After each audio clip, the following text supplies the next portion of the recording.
Bonjour à toutes, bonjour à tous, c'est toujours avec un grand plaisir que je vous retrouve pour un nouveau numéro d'Accès Direct, votre rendez-vous quotidien en live sur les réseaux sociaux, sur la télé, sur votre smartphone, bref, aucune excuse si vous voulez passer à côté. Bienvenue à toutes et à tous dans cette émission. Ce soir, au programme, que vous soyez locataire, propriétaire, demandeur de logement social, vous êtes au bon endroit. L'agence départementale pour l'information sur le logement est sur notre plateau ce soir avec toutes les réponses aux questions que vous vous posez peut-être. Nous fêterons également le retour de la librairie imaginaire dans nos murs. Comme à chaque fois, Catherine Munier nous fournira toute l'inspiration dont nous avons besoin pour les prochaines longues soirées d'hiver. Enfin, on reste sur le thème de la culture et une délégation du pôle qui sera avec nous sur ce plateau. L'espace culturel et sportif du Pays d'Albi lance en effet sa saison culturelle. Ça commence dès ce week-end. Mais vous connaissez le principe, on commence avec les titres de l'actu qui seront développés d'ici une petite demi-heure. Ce soir, encore et toujours, c'est Fanette qui s'y colle. Encore et toujours, pas toujours. Non mais la quand semaine même, prochaine, on a pris l'habitude depuis le début de semaine, tu squattes l'antenne, etc. Super. Avec toi ce soir, d'ici une petite demi-heure, on parle d'hommage et d'hommage au pluriel. Voilà, hommage au pluriel, parce que évidemment, nous allons revenir sur le décès de Jacques Chirac avec plusieurs hommages savoyards et notamment celui d'Hervé Guémard qui était plusieurs fois ministre lorsque Jacques Chirac était président de la République. Et nous parlerons également d'Henri Tracol, qui était, on le surnommait la mémoire de l'Albanais. Les Rumiliens avaient l'habitude de le croiser dans les rues de Rumilly avec un appareil photo à la main. Et donc il est décédé lundi, donc on l'entendra. Un bel hommage. Donc on va parler dans un deuxième temps de frontaliers. Oui, c'est toi qui a assisté à la rentrée des frontaliers cette semaine. Pas mal de dossiers, forcément, notamment la réforme du chômage et les transports avec la mise en circulation du Léman Express au mois de décembre. Donc voilà, pas mal de choses dans ce reportage. On a hâte de voir ça. Moi-même, j'ai hâte de voir mon reportage. Merci beaucoup, Fanette. On se retrouve dans une petite demi-heure, 18h30 pour le JT. Et tout de suite, j'accueille notre première invitée, Anne Chevalier, est parmi nous. Bonsoir, Anne. Vous êtes la directrice de l'ADIL 73, je le disais, l'agence départementale pour l'information sur le logement. C'est tout un dossier. Alors, l'information, on est d'accord, c'est au sens large du terme. Il y en a pour tout, pour toutes les sortes, finalement, les locataires, les propriétaires, les demandeurs de logements sociaux, comme je disais il y a quelques minutes. Concrètement, quel est le rôle de cette agence ? Donc nous, on est une structure avec une mission de service public. Donc je tiens déjà à préciser que tous les conseils que nous donnons aux personnes sont neutres et gratuits. C'est un bon point, voilà. C'est bon à savoir. C'est important de le savoir. Et donc nous pouvons enseigner sur toutes les questions liées au logement. Donc on a une équipe de juristes. Et ça peut concerner les rapports locatifs. Donc, qu'est-ce que c'est que les rapports locatifs ? Ça va être la rédaction du bail, ça va être le congé, ça va être le dépôt de garantie, ça va être les charges. On va renseigner pour les personnes qui ont un projet d'achat immobilier. Donc, sur quoi faut-il être vigilant ? Comment monter son plan de financement ?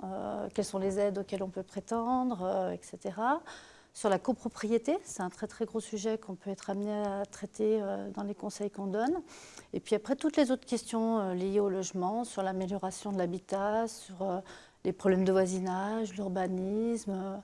C'est un dossier quand même qui est très large, qui concerne énormément de monde. Voilà, on donne environ 7500 conseils par an aux particuliers, où on peut aussi renseigner des professionnels de l'immobilier, des travailleurs sociaux, etc. Donc ça, c'est le gros morceau de notre activité pour le public. Et puis aussi, on est partenaire, on a une mission sur un certain nombre de dispositifs qui existent, alors, qui sont la lutte contre l'habitat indigne, les dispositifs de prévention des expulsions locatives, où on intervient. On va intervenir aux côtés des collectivités locales sur les réflexions qu'elles ont pour leur politique publique du logement. Donc on a une vraie mission de service public autour du logement. Est-ce qu'il y a une saisonnalité dans le logement ? Est-ce que là on arrive petit à petit à ce qu'on appelle la trêve hivernale ? Est-ce que vous avez plus de travail aujourd'hui que vous en avez peut-être au cœur de l'été ? Alors les thématiques vont peut-être être un petit peu différentes parce qu'effectivement par rapport à la trêve hivernale, après il y a la reprise au printemps, donc voilà, les dossiers reprennent, on va dire, sur ce sujet-là. Mais l'été, on a beaucoup de demandes, puisque traditionnellement, c'est des périodes durant lesquelles les gens vont changer de logement. Donc, non, les conseils sont assez stables sur toute l'année. Ok. Voilà. Il y a un autre axe qui est important finalement dans les missions de l'ADIL, c'est la sensibilisation. Qu'est-ce que veut dire la sensibilisation quand on parle de logement ? Donc, dans ce cadre-là, on peut être amené à animer des réunions d'information, par exemple, donc en partenariat avec des communautés d'agglomération, des communautés de communes. Donc, sur les thématiques que je vous ai citées précédemment, hein, donc ça va être réussir son projet d'accession à la propriété, ou ça va être comment fonctionne une copropriété à destination des syndics bénévoles ou des copropriétés sans syndic, parce que c'est un droit qui est très très complexe. On va communiquer sur les supports de communication habituels. Je vois que vous avez à l'écran un document qu'on réalise qui s'appelle le guide du logement, qui est un gros document qu'on met à jour chaque année et qui reprend, je dirais, tout le b.a.-ba de ce qu'on doit savoir en matière de logement, aussi bien si on est locataire, propriétaire, si on est propriétaire occupant ou bailleur, sur les aides qui peuvent exister. Voilà. Nous, notre conseil, c'est le conseil juridique et financier, hein. On ne va pas aller sur le conseil technique. Là, on renvoie vers d'autres structures qui sont plus compétentes. Avec juste quelques juristes, ça doit quand même représenter une masse de travail assez importante. J'imagine qu'on ne s'embête pas. Non, elle ne s'embête pas du tout. C'est vrai qu'on fait les conseils soit par téléphone, donc c'est le plus gros de notre activité. Et puis après, quand il y a des cas un peu plus complexes où il faut pouvoir consulter des documents en commun, alors ça peut être des plans, ça peut être un règlement de copropriété, ça peut être un bail, on reçoit les gens en rendez-vous. Et aussi dans les situations un petit peu délicates, on parlait de prévention des expulsions, quand on informe les ménages sur leurs droits, ce qui peut être fait, ou les propriétaires hein, aussi, qui peuvent avoir des difficultés avec un locataire qui ne règle pas ses loyers, on reçoit les gens en toute confidentialité. Voilà. Alors, vous le disiez, vous avez un site internet, une ligne bien sûr avec des permanences téléphoniques, également de nombreuses antennes, je crois, dans le département de Savoie. Voilà, donc on a 9 permanences délocalisées sur tout le département. Donc le siège social est à Chambéry. Et après, nous avons des permanences sur Aix-les-Bains, donc à la Maison de justice et du droit, et à la Maison du projet du quartier Marlioz. On en a aussi sur Albertville. Alors, je ne vais pas citer tous les lieux, Moutier, La Rochette, Montmélian, voilà, Saint-Jean-de-Maurienne. Le maillage est très complet. Il y a quelques semaines, il y avait une grande date, c'était les 30 ans de la DIL. Alors déjà, bon anniversaire. Merci. Ça consiste en quoi, un anniversaire de la DIL? C'est une motivation pour essayer d'accomplir d'autres objectifs, d'aller un petit peu plus loin, ou déjà de faire le constat de où on en est aujourd'hui dans le département et en France? Alors, oui, c'était une date importante parce que 30 ans, voilà, on n'est plus tout jeune, on va dire. Hein, c'est un peu l'âge de raison, de maturité. Voilà. On n'est pas une des plus anciennes ADIL de France. Hein. Les premières ADIL, parce qu'il y a un texte de loi qui régit nos activités, datent de 78-80. Nous, bon, voilà, 88, mais on est quand même dans les plus anciennes ADIL. Et c'était important d'avoir ce moment fort pour rassembler tous nos partenaires autour de nous, parce que nous, on n'a que des partenaires publics. Hein. Dans chaque département, les ADIL sont créés à l'initiative de l'État et du département. Et cette année, c'était vraiment un moment particulier, puisqu'on a été honoré de la présence de Monsieur le préfet de la Savoie, Monsieur Logier, et de Monsieur le président du conseil départemental, donc Hervé Guémard, ce qui était vraiment un moment fort. Voilà. Alors, justement, 30 ans, vous le disiez, vous faites partie d'un réseau national. Il y a des ADIL dans tous les départements aujourd'hui? Quasiment tous les départements. Il y a 84 départements qui sont couverts. Il y a quelques ADIL qui sont interdépartementales. Et puis au niveau national, on a l'ANIL qui est notre réseau, notre centre de ressources. Donc dès qu'il y a des nouvelles lois qui sont votées, on a des analyses un peu plus poussées, on est au courant. Et puis un gros service aussi d'études sur toutes les questions liées au logement. Donc c'est très important sur ces questions-là de pouvoir d'avoir ce réseau derrière nous.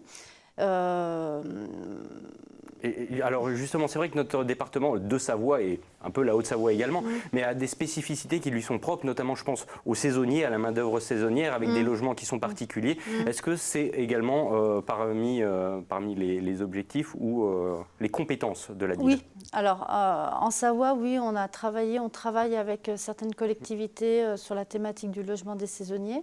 Parce que c'est un droit qui est très particulier puisque ça croise le droit du travail et le droit du logement, enfin les textes liés au droit au logement, code de la construction. Et du coup, ça donne certaines spécificités sur le logement.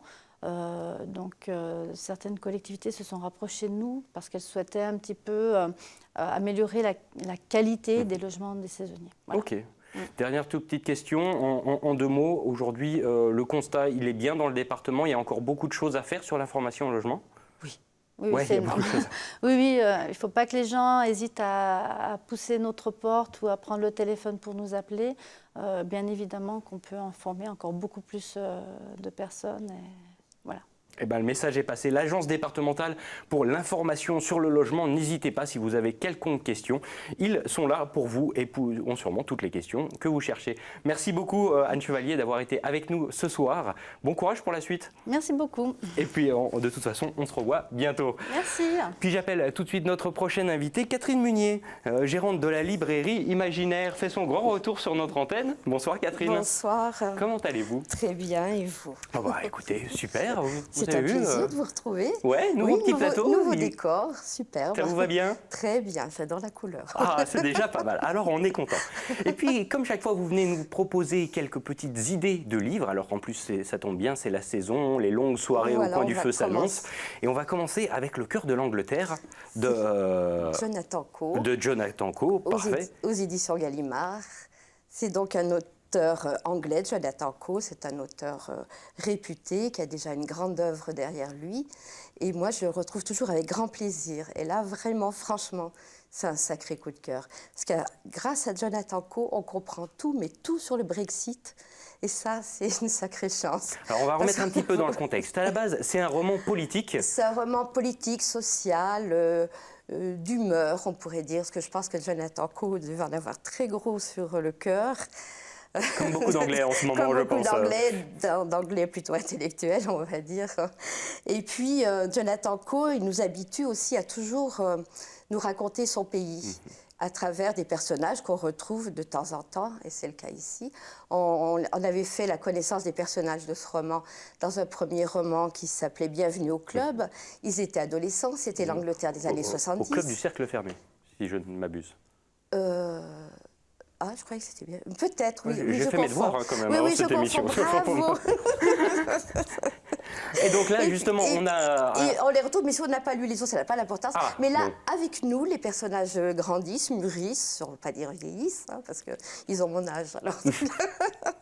Et ce sont des personnages qui observent leur pays et qui ressentent les choses aussi. Alors, on avance avec différents grands événements qu'a connu l'Angleterre, alors des Jeux Olympiques de 2012. Il y a un passage sur l'inauguration des Jeux Olympiques, mais qui est une merveille, parce que c'est enfin un moment fédérateur dans ce pays où tout le monde se déchirait. Et là, grâce à cet événement, et surtout grâce à la musique, parce qu'on va passer des morceaux et chacun va retrouver le groupe qui a baigné sa jeunesse. Alors, il y a Pink Floyd, il y a les Beatles, il y a les Rolling Stones aussi, en même temps, hein, on retrouve tout ça. Alors, et il est pour qui, ce livre? Il est pour tous ceux qui sont amoureux de la langue, des mots, de l'humour anglais, pour tous ceux qui sont curieux de savoir ce qui se passe autour de nous, parce que c'est un livre sur l'Angleterre, mais c'est un livre sur l'Europe, sur la France, sur tout le monde. Et c'est un livre... Le coup de cœur. Le vrai coup de cœur. On enchaîne, si vous le voulez bien, avec Le cœur battant du monde. On reste en Angleterre, mais on change d'époque totalement. Oui. Là, on est en 1860, ou dans les années 1860 exactement. Et ce roman va nous faire découvrir un personnage très étonnant.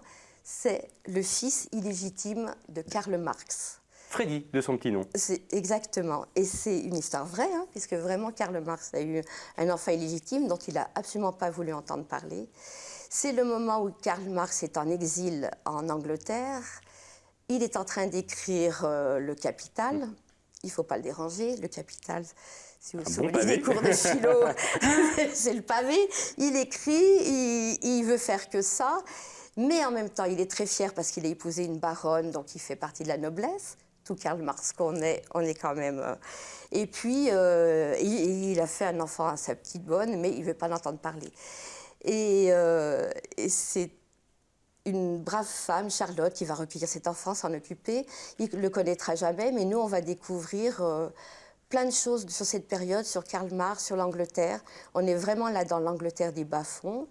Et on est aussi avec Engels, puisqu'Engels était en exil aussi avec Karl Marx. Et Engels dirige une grosse usine de filature dont il a hérité. Et là, moi, j'ai appris ce que je ne savais je ne savais pas, je n'avais pas fait attention, ça va être une grosse période de crise économique en Angleterre qui est engendrée en fait par la guerre de sécession, puisque la guerre de sécession a provoqué un blocus de tous les bateaux qui amenaient le coton des champs de l'Amérique du sud des États-Unis, enfin du sud de l'Amérique à l'époque, vers les filatures anglaises. Et comme il n'y a plus de coton, il n'y a plus de matière pour travailler et c'est une grosse crise économique. Alors, et ça, Karl Marx ne s'en rend absolument pas compte, ça ne le préoccupe pas. Alors, Le cœur battant du monde, à noter quand même qu'il s'agit d'un premier roman et j'ai l'impression qu'il a trouvé un certain public tout de suite dès sa parution. Ah oui, parce que c'est épatant, c'est totalement addictif. Vraiment, chaque fin de chapitre, on va lire encore le suivant. Hein. Allez, un petit dernier pour la route si vous le voulez bien. Tout petit dernier. Et pas des moindres, puisque tous les hommes n'habitent pas le monde de la même façon. C'est Jean-Paul Dubois qui nous pond ce dernier ouvrage. Alors Jean-Paul Dubois qu'on ne présente presque plus aujourd'hui. C'est un immense écrivain, ça a été un très grand chroniqueur dans le Nouvel-Obs. Moi je me souviens, je le disais, il relatait beaucoup de choses autour des États-Unis, c'était un grand spécialiste des États-Unis. Il a écrit déjà plusieurs romans, dont Une vie française qui avait eu le prix Femina. Et celui-ci est extrêmement pressenti pour le Goncourt. En deux mots, on va quand même découvrir l'histoire vraiment très très particulière d'un Hells Angels avec une phobie rare, un métier insolite, incarcéré au Canada, avec des rencontres totalement farfelues. Totalement farfelues, avec des rencontres très humaines et des rencontres avec des sales personnes. Voilà, il y a tout. Jean-Paul Dubois a vraiment l'art de mêler le bon et le mauvais, le plus abominable ou plus tendre. Et son personnage principal, Paul Ansen, qui est en prison effectivement avec ce Hells Angels, on sent tout de suite que c'est vraiment le plus brave de tous les braves hommes. Et pourquoi est-il en prison pour 2 ans? On va remonter son histoire et là découvrir... Donc plus polar. C'est pas vraiment un polar, il y a un petit suspense, c'est plus, moi je dirais, un livre humain. C'est une ouverture vers l'humain, vers la bonté et la pire des crapules. Tous les hommes n'habitent pas le monde de la même façon. Tout est dit dans le titre. Ah oui, c'est le plus beau titre de la rentrée en tous les cas. Eh ben voilà, super. Merci beaucoup Catherine pour toute cette inspiration. C'est toujours un plaisir que de vous recevoir. À bientôt. Et j'ai hâte de vous revoir bientôt pour encore plus de petites trouvailles. Merci beaucoup. À bientôt. Et puis j'appelle tout de suite nos derniers invités du jour. Déjà, Christiane Dubonnet de la programmation du Pôle. Elle est accompagnée d'Amandine Gibert. Gibert, je suis navré. Chargée de communication donc pour le pôle, l'espace culturel et sportif du Pays d'Albi. Mesdemoiselles, merci beaucoup d'être là avec nous ce soir. Parce que la saison culturelle commence dans quelques jours à peine. C'est pour ce week-end, le grand top départ. Donc aujourd'hui, on est bon, tout est acté, on est sur les finitions ou il reste encore un peu de travail? Quelques finitions, hein, on est perfectionniste. Il faut que tout se passe bien pour samedi soir. Donc toute l'équipe. Alors, bon, c'est déjà pas mal, c'est un bon début. Ça commence samedi soir justement, mais ça fait quand même pas mal de mois qu'on y pense, qu'on y réfléchit déjà avec un nouveau bâtiment quand même, et ça c'est pas des moindres. Déjà comment ça s'est fait, où on en est aujourd'hui? Le pôle, c'est un peu renaissance. Totalement. Alors en fait, c'est un projet qui a été initié par la communauté de communes il y a déjà quelques années, avec toute une réflexion sur le territoire du Pays d'Albi. Hein. Donc nous, c'est un territoire rural composé de 11 communes. Donc de l'aménager en équipements sportifs et culturels. Donc le pôle est situé à côté du collège, le collège René-Long à Albi-sur-Chéran. Il y avait déjà des équipements sportifs, hein, plusieurs terrains de sport, pistes d'athlétisme, gymnase. Le pôle est déjà venu compléter cette partie sportive, puisqu'on a un vaste gymnase avec un mur d'escalade, mais également la partie culturelle et artistique, puisque dans le pôle, vous avez des salles de répétition, de danse, un espace d'enseignement artistique musical avec l'école de musique du Pays d'Albi, qui est une association, et l'auditorium, qui est vraiment une belle salle culturelle dans laquelle on accueille toute l'année divers événements de type réunions, conférences, spectacles. Puis finalement, c'est un énorme complexe qui était nécessaire pour ce Pays d'Albi. Complètement. Il y avait un besoin vraiment au niveau éducatif, culturel, artistique, sportif, voilà, de proposer aux habitants, aux associations intercommunales aussi qui sont très investies sur le Pays d'Albi et aux jeunes du territoire. Voilà, ces propositions, voilà, notamment cette nouvelle saison culturelle qui commence ce week-end. Alors, on va en reparler justement, puisque justement, Christiane, il y en aura pour tous les goûts cette année. De la musique, de la danse, des contes, des chansons, du théâtre. Comment on arrive finalement à gérer une programmation qui va finalement plaire à tout le monde ? C'est difficile quand même de plaire à tout le monde aujourd'hui. Alors c'est difficile, mais c'est passionnant, puisque c'est une rencontre avec de nombreux artistes. Et donc l'idée, c'est de trouver le coup de cœur qui va être partagé par le plus grand public possible. Donc on essaie de trouver le spectacle qui va s'adresser à des tout jeunes, à des moins jeunes et à des anciens. C'est joliment dit. Et justement, cette année, il y a quand même un élan qui est j'ai l'impression, une importance particulière sur le jeune public. C'était vraiment nécessaire que de mettre tous les jeunes du pays d'Albi, de les mettre à la culture, au théâtre, à la chanson, à la musique. Et c'est pour ça que vous avez fait énormément de partenariats avec les écoles du coin. Exactement. Nous sommes en milieu rural. Et donc, la culture, il faut aller la chercher. Et les familles, c'est pas facile pour elles, quelquefois, d'aller à Annecy, à Aix-les-Bains. Donc, on a déjà commencé l'année dernière. Et les jeunes parents nous ont dit, mais c'est formidable de penser à nous. Et du coup, cette année, on a vraiment essayé d'aller plus loin. Et les 2 spectacles qui sont vraiment dédiés au jeune public ont été vraiment reconnus par le monde du spectacle, Dedans moi. Et aussi un autre spectacle autour d'Alain Schneider, qui est un auteur-compositeur de chansons. Et donc, avec le collège qui est situé à côté et avec les écoles du territoire, nous avons vraiment essayé, comme vous avez dit, d'être en partenariat. Et donc, on espère qu'ils vont venir souvent. Et il y a déjà pas mal de rendez-vous fixés.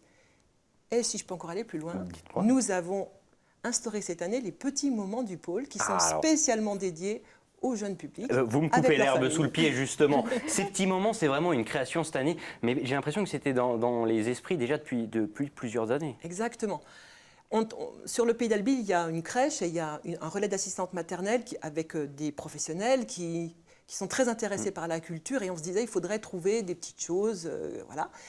Et en plus, nous avons des liens avec des actrices, des comédiens, voilà. Et j'ai vraiment eu des rencontres... 2 personnes qui ont été intéressées par ma proposition et qui m'ont fait en contrepartie ces petits moments qu'on va essayer de lancer le 12 octobre. Bon, il faut d'abord qu'un espace culturel ça s'imprègne dans un territoire. C'est pour ça qu'aujourd'hui, il y a beaucoup de choses qui sont mises en place, notamment sur tout ce qui est réseaux sociaux, présence numérique. C'était vraiment un des fers de lance cette année. Il fallait être trouvable finalement sur tous les biais. Voilà, le bâtiment, il est récent. On l'a inauguré en octobre 2017. Donc bien sûr, il n'y avait pas tous ces outils de communication. Là, on peut nous retrouver du coup sur lepôlepaysalbi.fr dans la rubrique culture. Où vous avez toute la programmation, nos tarifs et également la billetterie en ligne pour commander les places de spectacle. On peut également nous suivre sur notre page Facebook, Le Pôle Pays Albi, voilà, pour retrouver toute l'actualité. La billetterie, ce n'était pas le cas jusqu'à présent? Elle n'était pas en ligne ou... Du tout, en fait, c'était vraiment en mode guichet. On s'est lancé la première année de cette manière-là. Donc là, on s'est attelé toute l'année pour mettre en place et pour que ce soit possible dès septembre, du coup, de commander ces places de manière rapide, sans se déplacer au pôle, donc en ligne. Ça commence dès ce samedi avec un spectacle inaugural qui lance la saison. Qu'est-ce qu'on va pouvoir y voir? Alors, avant un spectacle, toute l'équipe est prête en fait, pour présenter le pôle et toute la saison culturelle. Donc un moment de 45 minutes où on va faire rêver les gens, de leur donner envie de choisir des spectacles, trouver leur coup de cœur. Exactement, on les attend à la sortie, c'est voilà, c'est ça. Donc à travers des vidéos, des images, des explications. Et puis ensuite, du coup, voilà. Nous enchaînerons avec un moment de danse, avec un groupe qui s'appelle Mon Cœur Balbite, évidemment avec le jeu de mots, qui sont 3 musiciens professionnels qui vont nous régaler avec des valses et avec... du country et peut-être aussi avec du punk. Tous les styles seront possibles. Et nous danserons pour tous les goûts. Quoi. Voilà. Nous danserons dans le hall de notre pôle. Voilà, le hall qui est quand même assez exceptionnel puisqu'on a des immenses baies vitrées et une vue, on peut dire, agréable sur le massif des Bauges. Donc c'est vraiment un très bel endroit aussi à découvrir. Et ben, on a hâte de voir ça en tout cas. Merci beaucoup à toutes les deux. Je vous tiens encore une minute puisque forcément on passe par la case revue de presse avec vous ce soir. Vous avez choisi de vous intéresser ce soir au glacier de Plampancieux, excusez-moi. Donc on l'avait évoqué hier dans le journal. Ce sont 250 000 mètres cubes de glace qui sont un peu en suspens, qui menacent de s'écrouler au cœur du Val Ferret. Très peu d'habitations, mais beaucoup de tourisme. C'est vous qui avez choisi justement de prendre cette revue de presse ce soir. Alors dites-moi déjà, pourquoi ça vous a marqué dans l'actualité? Alors le Val Ferret, je l'ai découvert lors d'une grande randonnée autour du Mont Blanc. Et c'était un moment magique parce que c'était l'été et il y avait des fleurs partout. C'était vraiment un moment exceptionnel. Et je me suis dit, non, c'est pas possible que ce Val Ferret puisse vivre un tel désastre. C'est sûr. En ce moment, la haute montagne et l'altitude, il ne fait pas bon forcément y être. Qu'est-ce que ça vous évoque justement quand vous voyez ce glacier en train de s'écouler? Alors, moi qui suis quand même native d'ici, j'ai vu la mer de glace s'amenuiser. On descend de plus en plus profond pour y aller. Ça change complètement les paysages. Donc, c'est vraiment une question déjà éthique, esthétique, mais aussi, c'est l'écologie. Que va devenir cette région et que va devenir notre C'est une très bonne question. J'aimerais pouvoir vous apporter une réponse, ce n'est pas le cas encore malheureusement. Merci en tout cas à toutes les deux. J'en profite pour être totalement complet avec une autre petite revue de presse très très courte. J'ai choisi ce soir de m'intéresser à un papier des confrères de l'Essor Savoyard qui annonce la condamnation tout simplement ce mercredi du groupe Club Med, est une entreprise de travaux publics. Ils doivent verser 200 000 € à l'Agence française de la biodiversité. L'origine du litige, c'était le déversement de substances nuisibles à l'environnement et le défrichement d'une dizaine d'arbres, cela sans autorisation. Si l'affaire avait débuté devant le tribunal de Bonneville, c'était en novembre 2017. C'est la cour d'appel de Chambéry qui a confirmé la culpabilité du Club Med dans cette affaire et le montant de l'amende à payer. La SAS Club Med qui a réagi via communiqué de presse en réaffirmant son attachement aux valeurs environnementales a également annoncé vouloir se pourvoir en cassation. Bien sûr, on aura l'occasion d'en reparler. Merci à toutes les deux d'avoir été présentes sur cette émission. On se quitte puisque maintenant c'est la page de publicité avant le traditionnel journal télévisé. On se retrouve avec Fanette de Buisson d'ici quelques minutes. À tout de suite.